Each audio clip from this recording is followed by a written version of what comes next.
first day, people. Just arriving at Canberra. It's a chilly July morning. Meeting with the Prime Minister this morning. It all begins.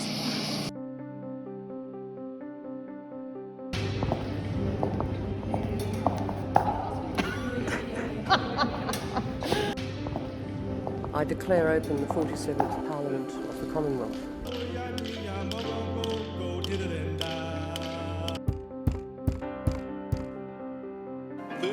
New members sworn in, including the largest ever crossbench. Kooyong, Monique Marie Ryan. Australians have elected one of the most diverse parliaments in the history of our federation. There is a difference in that chamber where there was the teal wave, particularly women independents have come into the chamber.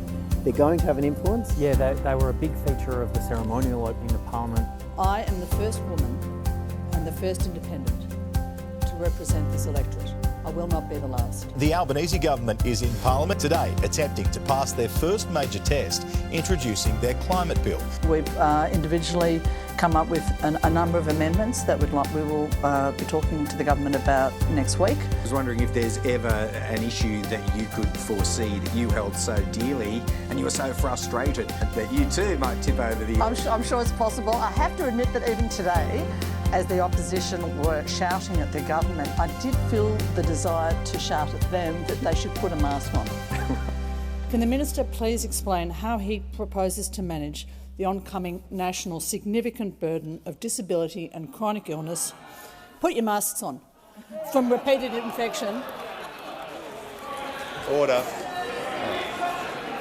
I had a discussion with at least one senior member of the Liberal Party conveying my concern about COVID, and it was very clear to me that that member of the Liberal Party understood very much the concerns that I had. But he still made the decision not to wear a mask in the chamber. I think it's extraordinary that they're not wearing masks. I think it's shameful. I thank the member for Kooyong. She's one of a large number of doctors and health professionals now in this Parliament who together are going to add enormous quality and depth to our deliberations in health policy. Crossbench can put forward a matter of public importance. It's something that's such an issue to the crossbench. They get to speak on it and the government responded. And they chose their first matter of public importance to be on refugees. Madam Deputy Speaker, I'm a doctor. And I believe the experts who provided evidence to this Parliament on behalf of refugees and asylum seekers when they say that no one is well after 10 years in offshore detention.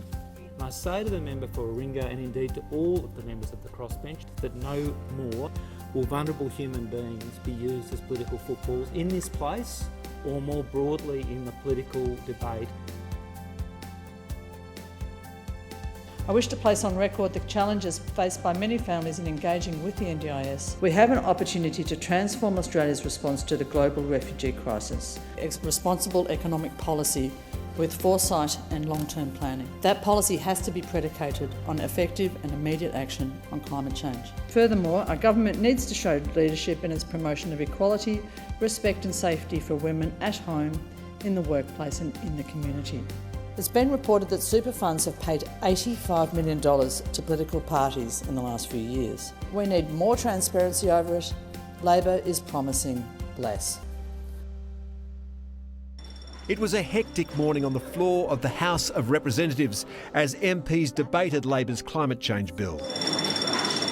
Bells rang as votes were called on a slew of proposed changes. This amendment clarifies the underlying climate goals of the bill. These are very sensible amendments. I'm very pleased to indicate on behalf of the government we'll support them. Labor has a lower house majority, so the independent vote was not required, but crossbenchers formed a bloc and achieved concessions. We on the crossbench have worked hard and we've secured some improvements to this bill, such that this is just the first of many bills to mitigate global warming and transition to clean energy to be passed by this Parliament. The bills as amended have been agreed to.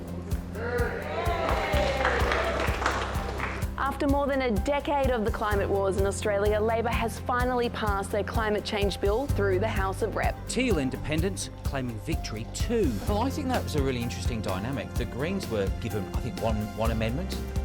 but the Teagles were given quite a bit of red. Though the legislated emission reduction targets well below what they wanted for. The nutshell is a great start. Lots more to do. Right. How do you think you went? Oh, it was a good week. 2 weeks. It was busy, frenetic, intense, interesting, fascinating, fun, exhausting. Can't wait to come back.